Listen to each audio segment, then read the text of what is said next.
Dzień dobry. W dniu dzisiejszym znajdujemy się w firmie Euromil we Wrocławiu, gdzie chcielibyśmy zaprezentować Państwu tokarkę brazylijskiego koncernu firmy Romi model C620.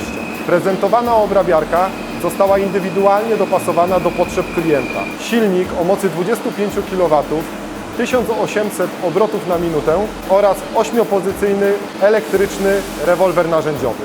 Najczęściej spotykanymi w tym segmencie maszyn są modele o długości toczenia 1 bądź 1,5 m. Tokarka ta wyróżnia się tym, że posiada 2 metry długości toczenia. Ponadto maszyna została wyposażona w zestaw podtrzymek, zarówno stałą, jak i nadążną. Dzięki temu klient ma gwarancję jakości nawet podczas obróbki bardzo długich detali.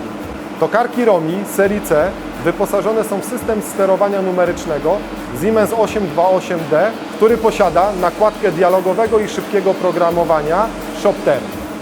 Dzięki tej nakładce operator zyskuje czas podczas programowania nawet skomplikowanych detali.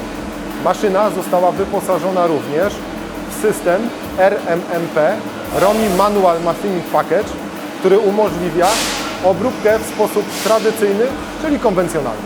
Opcja ta umożliwia pracę tokarki w 3 trybach. Cykle automatyczne dzięki sterownikowi Siemens, tradycyjnej metody obróbki konwencjonalnej za pomocą Romi Manual Machining Package oraz tak zwanego procesu uczenia, w którym wszystkie ruchy wykonane w trybie manualnym czy też konwencjonalnym za pomocą jednego przycisku transferowane są do programu NC i każde kolejne detale mogą być wykonywane w trybie automatycznym. Dzień dobry, nazywam się Marcin Kawecki, w firmie Euromil jestem dyrektorem do spraw technicznych.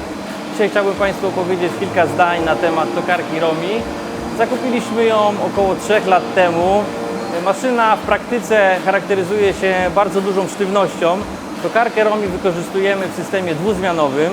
Ilości, które produkujemy na niej są liczone w setkach. Jesteśmy w stanie wyprodukować dziennie około 200-300 detali, w zależności od rodzaju i gabarytu. Dzięki zastosowaniu oprogramowania Siemens maszyna jest bardzo intuicyjna w obsłudze, co zdecydowanie ułatwia pracę operatora. Jesteśmy bardzo zadowoleni z zakupu tej maszyny, ponieważ i gabarytowo, i właściwości mechaniczne sprawiają, że zwróciła się ona już nam w 100%. Tokarki Romi to idealne rozwiązanie dla małych serii, jak i narzędziowych. Nasi doradcy techniczni pomogą Państwu dobrać odpowiedni model maszyny do Państwa potrzeb. Zachęcamy do współpracy.